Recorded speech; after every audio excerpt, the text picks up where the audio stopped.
Assalamualaikum warahmatullahi wabarakatuh. Selamat sore semuanya.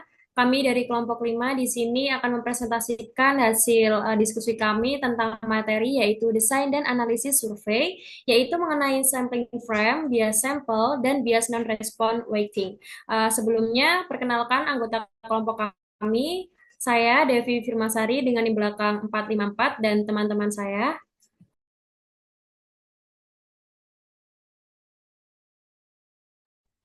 Saya Senia Yuliansyah dengan NIM belakang 182. Saya Dia Reneta dengan NIM 323. Saya Rifki Fauzan Putra Erwina dengan NIM belakang 457.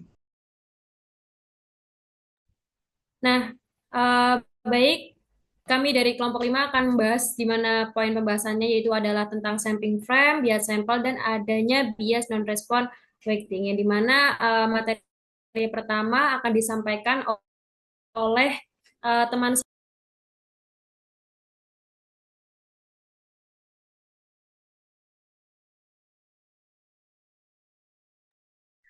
Baik, terima kasih kepada moderator atas kesempatannya. Jadi, yang pertama itu materi terkait dengan sampling frame. Jadi, sampling frame atau biasa disebut dengan kerangka sampel ini itu merupakan elemen kunci dalam desain penelitian yang dimana yaitu daftar atau basis data yang berisi semua elemen populasi yang akan diteliti. Nah, elemen-elemen ini itu bisa berupa individu, rumah tangga, institusi, ataupun objek lain yang relevan dengan studi yang akan dilakukan. Pemilihan sampel frame yang tepat itu sangat penting untuk memastikan bahwa sampel yang diambil itu benar-benar mewakili populasi yang ingin kita teliti nantinya, sehingga hasil penelitian itu menjadi valid dan juga reliable gitu. Nah, untuk contoh dari sampling frame ini sendiri itu misalkan ada daftar nama di buku telepon, terus ada juga peta jalan dengan nomor rumah, nama-nama orang kota tertentu untuk survei dan lain sebagainya gitu. Nah, lalu tujuan dari sampling frame ini sendiri itu yang saya ketahui ada tiga, seperti yang sudah tertera di layar. Itu yang pertama untuk memastikan bahwa sampel yang diambil itu mewakili populasi yang ingin diteliti. Yang kedua, itu untuk memastikan validitas dan representasi dari hasil penelitiannya. Yang ketiga, untuk memastikan bahwa kelompok orang yang dipilih itu untuk mewakili sampelnya itu benar-benar mewakili semua kelompok yang berbeda dalam populasi targetnya. Bisa di next slide.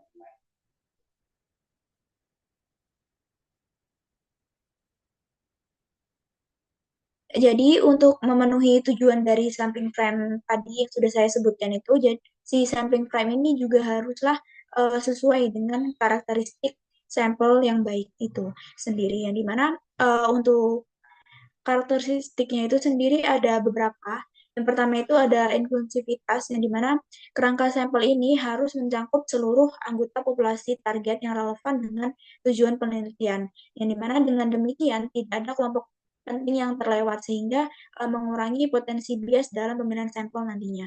Yang kedua terkait dengan akurasi, jadi informasi dalam kerangka sampel itu haruslah mutakhir dan mencerminkan kondisi terkini dari populasinya, yang dimana apabila data yang usang atau tidak lengkap itu dapat menyebabkan kesalahan dalam pemilihan sampel dan mengurangi validitas dari hasil penelitiannya.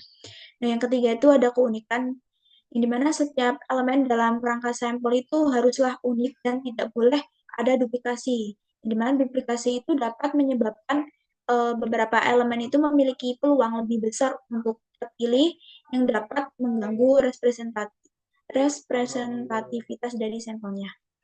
Keempat itu ada aksesibilitas. Jadi kerangka sampel itu harus mudah diakses oleh peneliti untuk memungkinkan pemilihan sampel yang efisien, yang dimana mencakup ketersediaan informasi tambahan yang diperlukan untuk proses sampling nantinya. Yang kelima, cakupan itu cukup memadai gitu.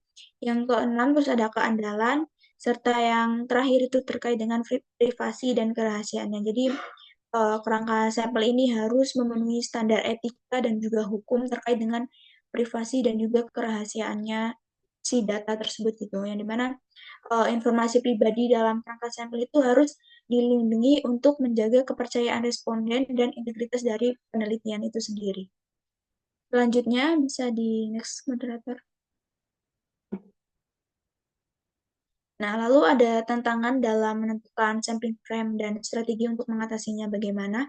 Nah, jadi menentukan sampling frame yang tepat itu bisa menjadi tantangan, terutama jika populasi yang diteliti itu sangat besar ataupun tersebar luas gitu. Yang dimana mungkin tantangan lainnya kesulitan dalam memperoleh data yang akurat dan juga terkini, serta risiko bias jika ada elemen populasi yang tidak mencangkup dalam sampling frame-nya itu sendiri. Yang dimana jadi peneliti itu harus berhati-hati dan mungkin perlu menggunakan beberapa sumber data untuk memastikan kelengkapan dan akurasi dari sampling frame ini. Nah, untuk itu ada beberapa strategi yang bisa diterapkan untuk mengatasi masalah umum dalam menentukan sampling frame ini sendiri. Yang pertama terkait dengan masalah keterbatasan data.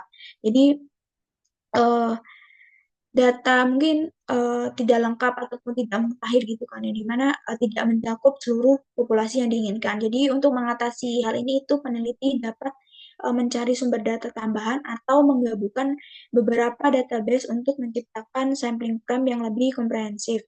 Dengan menggunakan teknik pengumpulan data yang lebih canggih itu juga bisa membantu dalam mengisi kekurangan informasi yang ada. Terus yang kedua itu terkait dengan potensi bias dalam sampling frame. Jadi bias dalam sampling frame itu dapat muncul jika data sepenuhnya itu tidak representatif dari populasi target yang ada. Nah, bias ini tuh bisa berasal dari kesalahan dalam pengumpulan data atau dari sumber data yang tidak lengkap gitu, yang dimana mengidentifikasi dan mengurangi bias ini melibatkan verifikasi data secara menyeluruh, penggunaan teknik sampling yang tepat, dan pemantauan terus-menerus untuk memastikan keakuratan sampling frame itu sendiri. Yang ketiga itu terkait dengan perubahan dalam populasi, yang dimana populasi yang dinamis itu dapat menyebabkan perubahan dalam sampling frame, sehingga sampling frame yang ada itu menjadi usang. Nah, untuk mengatasi perubahan populasi itu memerlukan pembaruan sampling secara berkala untuk mencerminkan perubahan tersebut. Jadi peneliti ini harus melakukan revisi dan ataupun pembaruan data secara rutin untuk menjaga relevansi sampling frame dan memastikan bahwa sampel itu tetap representatif gitu. Nah, yang keempat itu terkait dengan kesulitan dalam akses data. Jadi akses terhadap data yang diperlukan untuk membangun sampling frame ini bisa menjadi tantangan, terutama jika data tersebut itu terhambat oleh masalah privasi ataupun akses yang terbatas.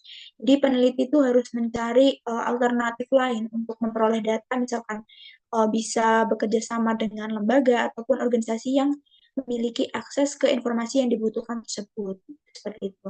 Lalu untuk yang terakhir atau yang kelima itu terkait dengan teknologi dan alat pendukung. Jadi menggunakan teknologi dan alat pendukung itu dapat membantu mengatasi berbagai tantangan dalam menentukan sampling frame tersendiri, yang dimana perangkat lunak pengelolaan data dan alat analisis statistik itu dapat meningkatkan efisiensi dalam mengelola dan memperbarui sampling frame.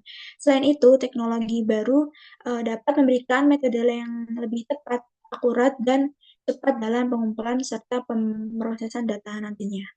Mungkin itu saja, selanjutnya bisa dilanjutkan oleh rekan saya.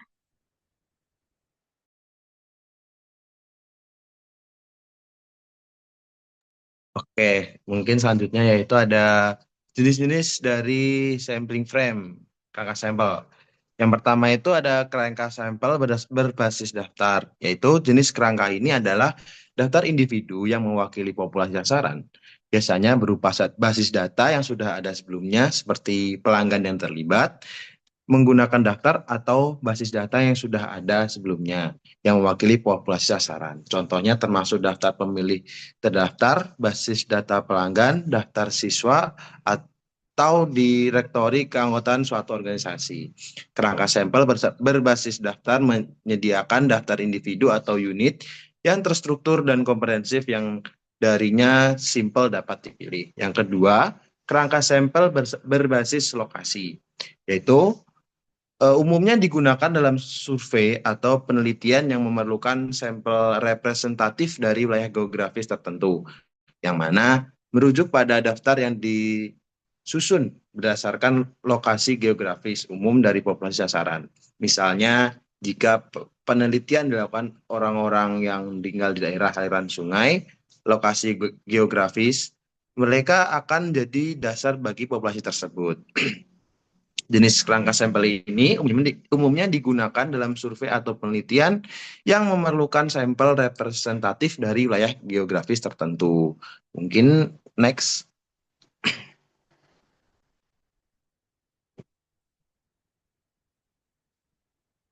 Nah, kemudian yang ketiga yaitu kerangka pengambilan sampel random digit dialing atau RDD. RDD adalah kerangka pengambilan sampel yang umum digunakan dalam survei telepon. RDD melibatkan pembuatan nomor telepon acak menggunakan algoritma komputer yang menggabungkan nomor secara acak untuk mengakses nomor peserta potensial yang terdaftar maupun yang tidak terdaftar. Kemudian yang keempat, kerangka sampel berdasarkan unit administratif. Jenis kerangka sampel ini sering digunakan dalam studi yang memerlukan pengambilan sampel dalam organisasi tertentu. Dalam studi penelitian tertentu, kerangka sampel dapat ditentukan berdasarkan unit administratif seperti sekolah, rumah sakit, atau lembaga pemerintah. Mungkin bisa ke slide selanjutnya. Oh, sorry. Yang terakhir, yang slide sebelumnya.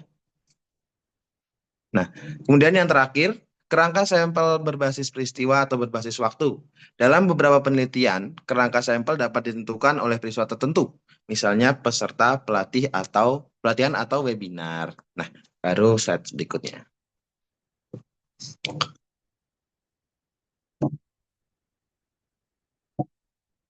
Nah, kemudian ada cara mengidentifikasi sampling frame dalam penelitian. Yang pertama yaitu tentukan populasi target. Tentukan populasi yang sesuai dengan minat survei yang kita inginkan. Kemudian yang kedua, uraikan kriteria inklusi. Tetapkan kriteria yang harus dipenuhi individu agar memenuhi syarat untuk berpartisipasi. Kriteria ini dapat didasarkan pada karakteristik demografi, misalnya usia, jenis, kelamin, atau lokasi. Keanggotaan dalam organisasi itu atau faktor relevan lainnya. Yang ketiga, jelajahi daftar atau basis data yang ada. Gunakan daftar, basis data, atau register yang sudah ada yang berisi informasi individu atau unit dalam populasi target. Misalnya, pendaftaran pemilih, basis data pelanggan, daftar nama siswa, direktori keanggotaan, atau sumber relevan lainnya yang khusus untuk area penelitian kita. Dan yang keempat, otoritas atau organisasi terkait. Hubungi otoritas, organisasi, atau lembaga terkait yang memiliki akses ke daftar informasi yang kita perlukan. Kemudian yang kelima, gunakan metode pengumpulan data. Jika tidak ada kerangka sampel yang tersedia, tinjau mode pengumpulan data yang dapat Anda gunakan, seperti metode panggilan digit acak untuk menghasilkan nomor telepon untuk kerangka sampel. Yang keenam, prosedur pengambilan sampel garis besar. Setelah kerangka sampel potensial ditetapkan, tentukan metode yang akan digunakan untuk mengambil sampel dari kerangka tersebut. Misalnya, metode pengambilan sampel probabilitas atau pengambilan sampel non-probabilitas. Kemudian yang nomor 7, menilai keterwakilan dan kesesuaian. Sempurnakan kerangka sampel dengan mengevaluasinya untuk memastikan bahwa kerangka tersebut merupakan representasi yang benar dari populasi sasaran dan ide untuk tujuan penelitian yang kita buat. Saat melakukan hal ini, pertimbangkan faktor-faktor seperti cangkupan, akurasi, inklusivitas, dan potensi bias yang mungkin timbul dari penggunaan kerangka sampel. Kemudian yang terakhir, dokumentasikan dan justifikasi. Dokumentasi dan justifikasi pilihan kita atas kerangka sampel di bagian metodologi penelitian yang kita buat dengan mendokumentasikan detail tentang kerangka sampel sumbernya, batasan atau bias potensial apapun, dan bagaimana hal itu selaras dengan tujuan penelitian yang kita buat. Selanjutnya. Next slide.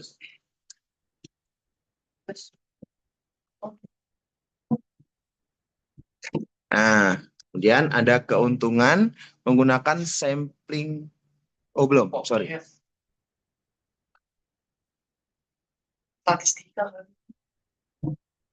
Oke. Ini kemudian yang selanjutnya ada keuntungan menggunakan kerangka sampel. Yang pertama yaitu pengambilan sampel yang ditargetkan. Kerangka pengambilan sampel memungkinkan ketetapan dalam mendefinisikan populasi target yang ingin diteliti. Ini menyediakan basis data yang jelas tentang kandidat potensial yang sesuai dengan spesifikasi populasi target. Pendekatan yang ditargetkan ini meningkatkan relevansi dan penerapan hasil yang diperoleh. Kemudian yang kedua, sampel representatif. Kerangka sampel memastikan bahwa semua unit yang relevan dalam populasi sasaran terwakili secara memadai. Hal ini meningkatkan generalisasi temuan ke populasi yang lebih besar. Kemudian yang ketiga, mengurangi bias pengambilan sampel. Kerangka sampel yang disusun dengan baik meminimalkan bias pengambilan sampel karena kerangka sampel memastikan bahwa setiap unit memiliki peluang yang adil untuk dimasukkan dalam pemilihan sampel. Hal ini meminimalkan bias dan meningkatkan keandalan hasil. Yang keempat, efisiensi dan efektivitas biaya. Memiliki kerangka sampel menghemat waktu karena penelitian dapat langsung mengambil sampel dari kerangka tersebut tanpa perlu melakukan penelitian awal yang ekstensif.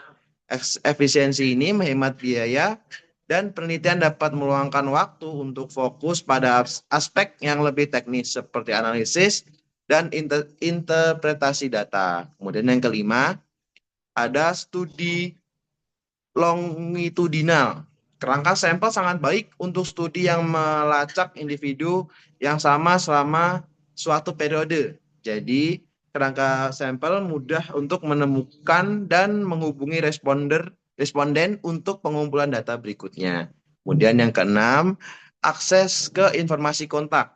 Kerangka sampel biasanya mencakup informasi kontak seperti alamat atau nomor telepon dari unit atau individu dalam populasi target.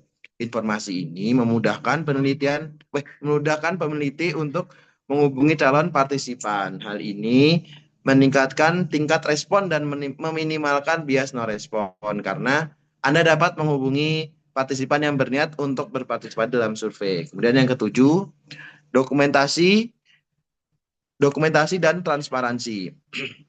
Yang terakhir, kerangka sampel memungkinkan adanya catatan terdokumentasi tentang proses pengambilan sampel dan rincian seperti kriteria yang digunakan untuk memilih unit atau individu.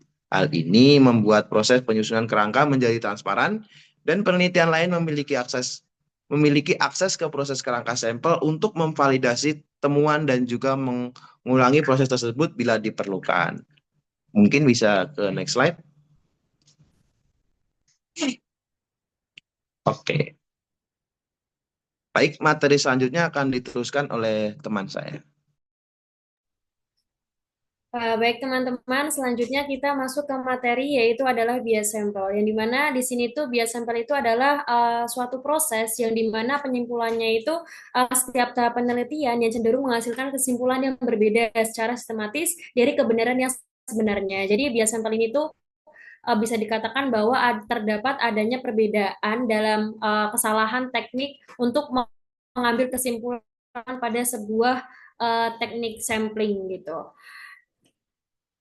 Selanjutnya kita masuk ke dalam penyebab dari bias sampel. Nah, di sini aku sajiin beberapa penyebab, yaitu ada 3, yang dimana yang pertama ada beberapa kelompok terwakili secara berlebihan, sementara yang lain terambil sampel nih. Kita ngambil sampel kan dari beberapa kelompok. Nah, misal dari kelompok A sama B. Nah, yang A itu over gitu loh, sedangkan untuk yang B itu kayak sedikit doang yang diambil, padahal kan kita harus mengambil sebuah sampel itu kan semaksimal mungkin ya, kita harus ngebalance ini antara A sama B gitu. Untuk penyebab yang kedua yaitu adalah anggota populasi yang dituju itu tidak sesuai dengan adanya tema yang tepat gitu. Misal kita ngambil tema tentang penelitian tentang pertanian nih, tapi kita ngambil anggota populasinya malah para peternak dan para selain petani gitu. Jadi itu nggak sesuai gitu loh sama tema yang kita ambil gitu. Jadi hal tersebut itu bisa menghasilkan adanya bias sampel itu. Untuk yang penyebab terakhir yaitu adalah data yang dikumpulkan memiliki peluang lebih tinggi untuk terjadi dibandingkan dengan data lain yang mungkin. Nah, mungkin di sini banyak ya para peneliti pengambilan sampel itu yang dimana mereka tuh salah gitu ngambil datanya yang dikumpulkan, sehingga data yang kita ambil tuh memiliki peluang yang lebih tinggi untuk menghasilkan bias dibanding kita dengan data-data lainnya gitu. Jadi dari sini tuh kita harus mengambil adanya kelompok, adanya anggota populasi, dan adanya data-data yang relevan terhadap penelitian yang kita ambil gitu. Nah, untuk selanjutnya di sini adalah dampak bias sampel. Nah, yang pertama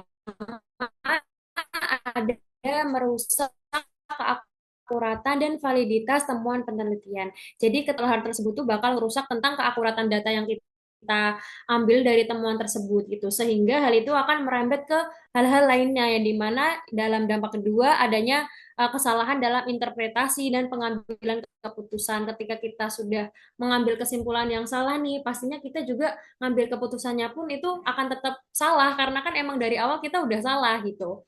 Untuk yang ketiga yaitu adalah mendistorsi hasil penelitian. Nah, hal ini juga tuh pastinya ketika kita sudah terjadi adanya bias sampel, maka hasil penelitiannya pun akan berbeda dengan apa yang kita inginkan gitu.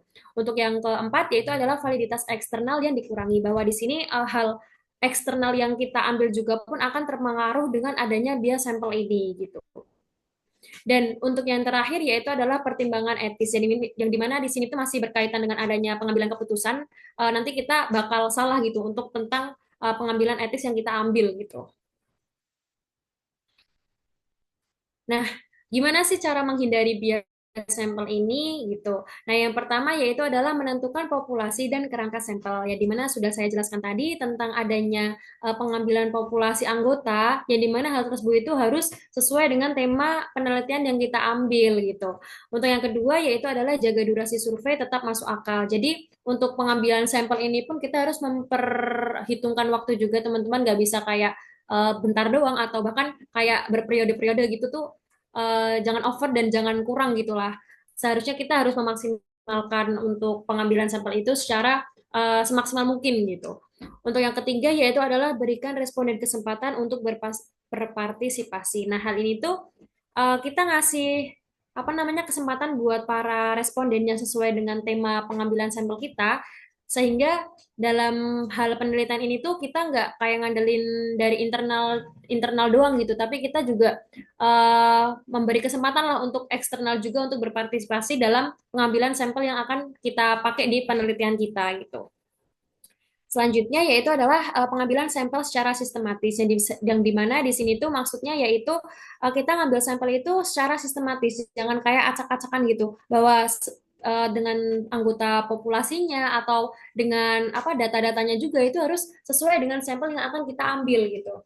Untuk yang selanjutnya yaitu adalah menjadikan survei mudah diakses, yang dimana di sini tuh kita kayak ada sifat transparansi dan keterbukaan lah antara satu sama lain, sehingga survei ini pun tidak di apa namanya diteliti oleh kita sendiri, tapi juga masyarakat itu bisa peneliti survei yang kita ambil apakah sudah tepat atau belum gitu.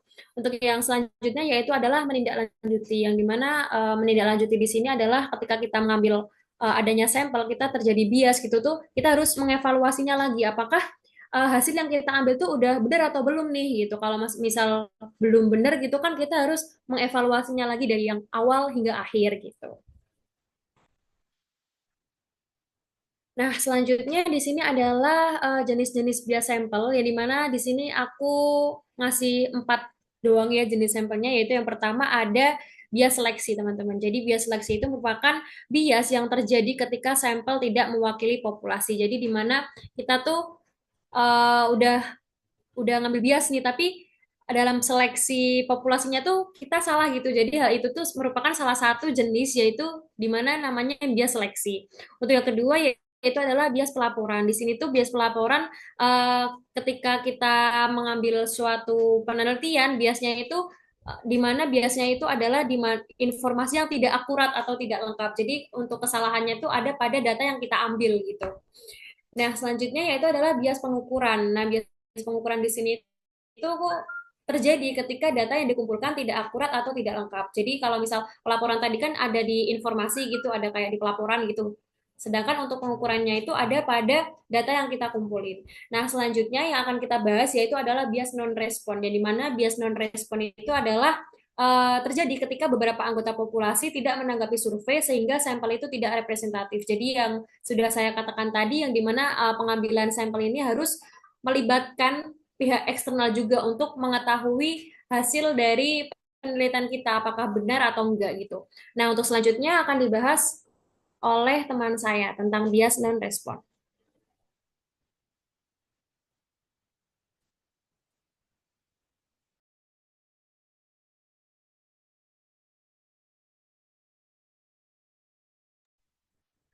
Baik, materi selanjutnya yaitu bias non-respon weighting. Nah, bias non-respon weighting sendiri itu adalah suatu teknik dalam penelitian survei dan studi statistik yang digunakan untuk mengatasi bias akibat sebagian responden tidak memberikan jawaban. Teknik ini tuh bekerja dengan menyesuaikan bobot responden secara keseluruhan, memberikan bobot lebih besar kepada kelompok yang kurang terwakili. Dengan cara ini, non-respon weighting membantu mengurangi distorsi dalam hasil penelitian serta meningkatkan keakuratan kesimpulan yang diambil. Nah,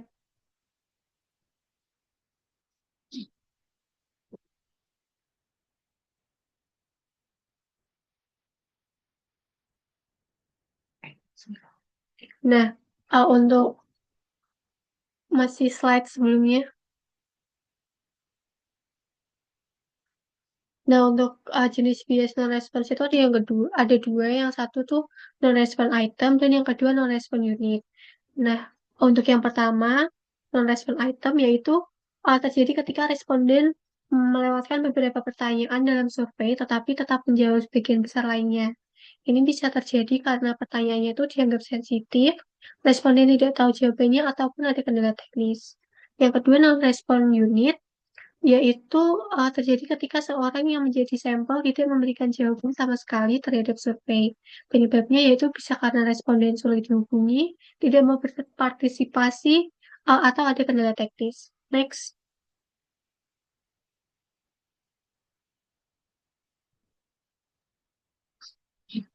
Nah, selanjutnya itu ada penyebab non-respon. Yang pertama yaitu survei yang buruk atau kesalahan dalam pengumpulan data.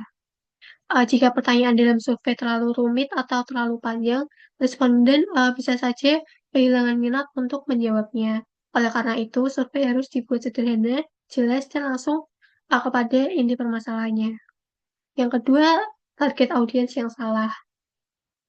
Jika survei dikirimkan pada orang yang tidak relevan dengan topik penelitian, mereka cenderung mengabaikannya. Misalnya, menggunakan survei online untuk lansia yang mereka tuh kurang familiar dengan teknologi yang dapat mengurangi tingkat respon.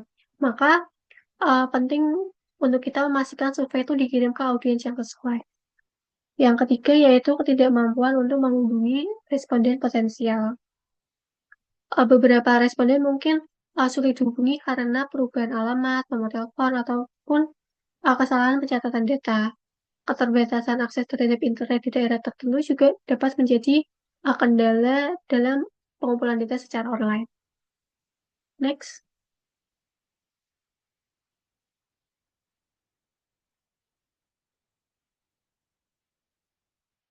Selanjutnya yaitu komponen non-respon. Yang pertama yaitu ada tingkat non-respon, yaitu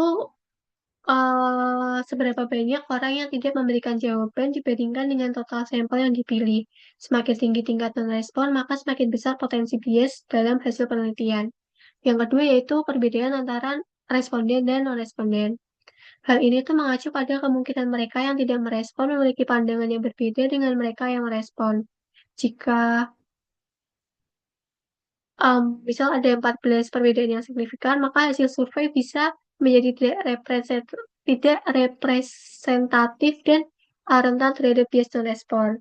Nah, tingkat non-respon yang tinggi saja itu nggak selalu menyebabkan bias penelitian, karena non-respon juga dapat disebabkan oleh kesalahan acak. Next.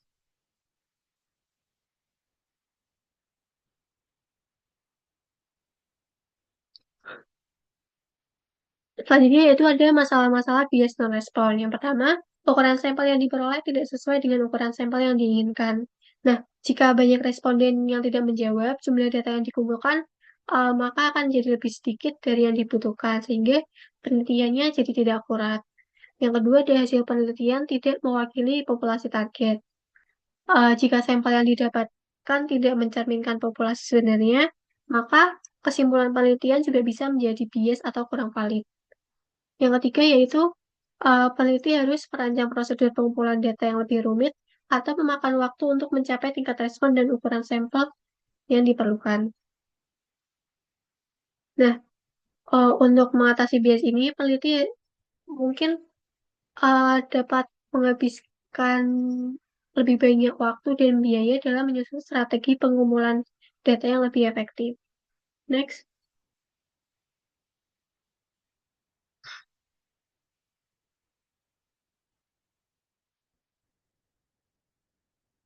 Nah, selanjutnya yaitu cara meminimalisir bias non-respon.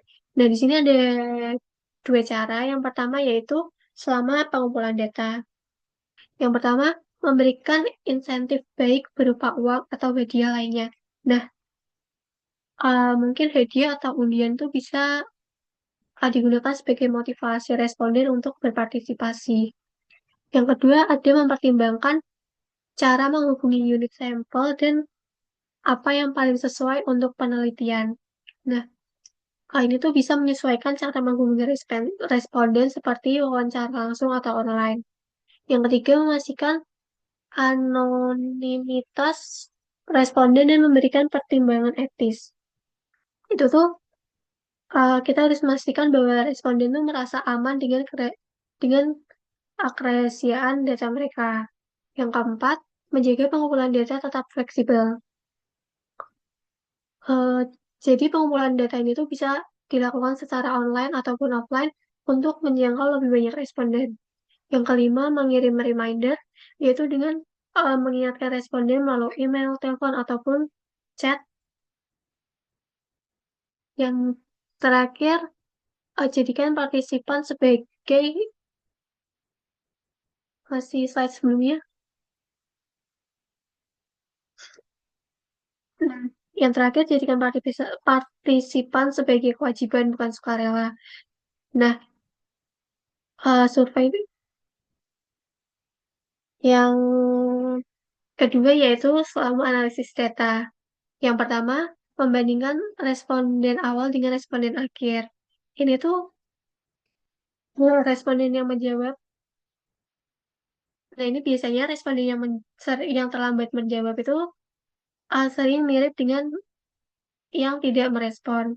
Yang kedua, menggunakan seluruh informasi yang sudah tersedia untuk seluruh sampel survei, responden dan non-responden.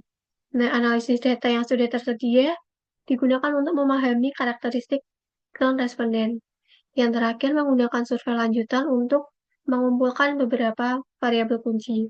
Nah, jika memungkinkan, survei ini tuh dapat melakukan survei tambahan untuk mendapatkan data dari non-responden.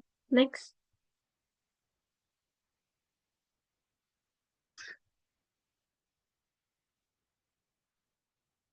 Selanjutnya yaitu penyesuaian bias non-respon. Yang pertama yaitu menggunakan metode kecenderungan yang teknik ini menggunakan informasi tambahan seperti data demografi untuk memperkirakan kemungkinan seseorang menjawab survei. Contohnya, jika dari data kita melihat bahwa orang muda cenderung jarang menjawab survei, maka kita bisa memberi bobot lebih besar pada jawaban yang diberikan oleh mereka agar hasil survei lebih seimbang. Next.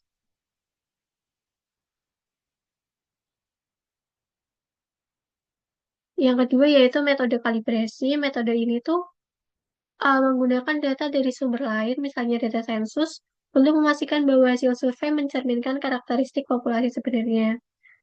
Contohnya, jika data sensus menunjukkan bahwa 50% populasi adalah perempuan, tetapi dalam survei hanya 40% responden yang perempuan, maka jawaban dari kelompok perempuan bisa dikalibrasi atau diberi bobot lebih besar agar hasilnya lebih sesuai dengan populasi. Next.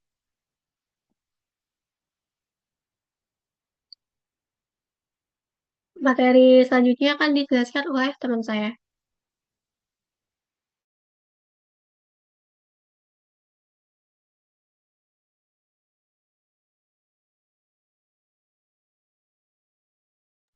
Baik, sebelumnya saya ucapkan terima kasih kepada teman-teman saya yang sudah menjelaskan materi pada hari ini. Nah, untuk kesimpulannya saya bacakan bahwa di mana kerangka sampel itu adalah kunci untuk memastikan representasi yang tepat atau menyeluruh dari semua adanya audiens Anda.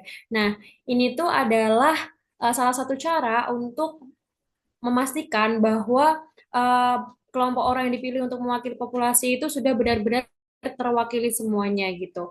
Nah, mungkin sekian dari kelompok kami. Saya ucapkan terima kasih dan saya mohon maaf untuk kesalahan dan atau perkataan yang salah gitu. Wassalamualaikum warahmatullahi wabarakatuh. Waalaikumsalam warahmatullahi wabarakatuh.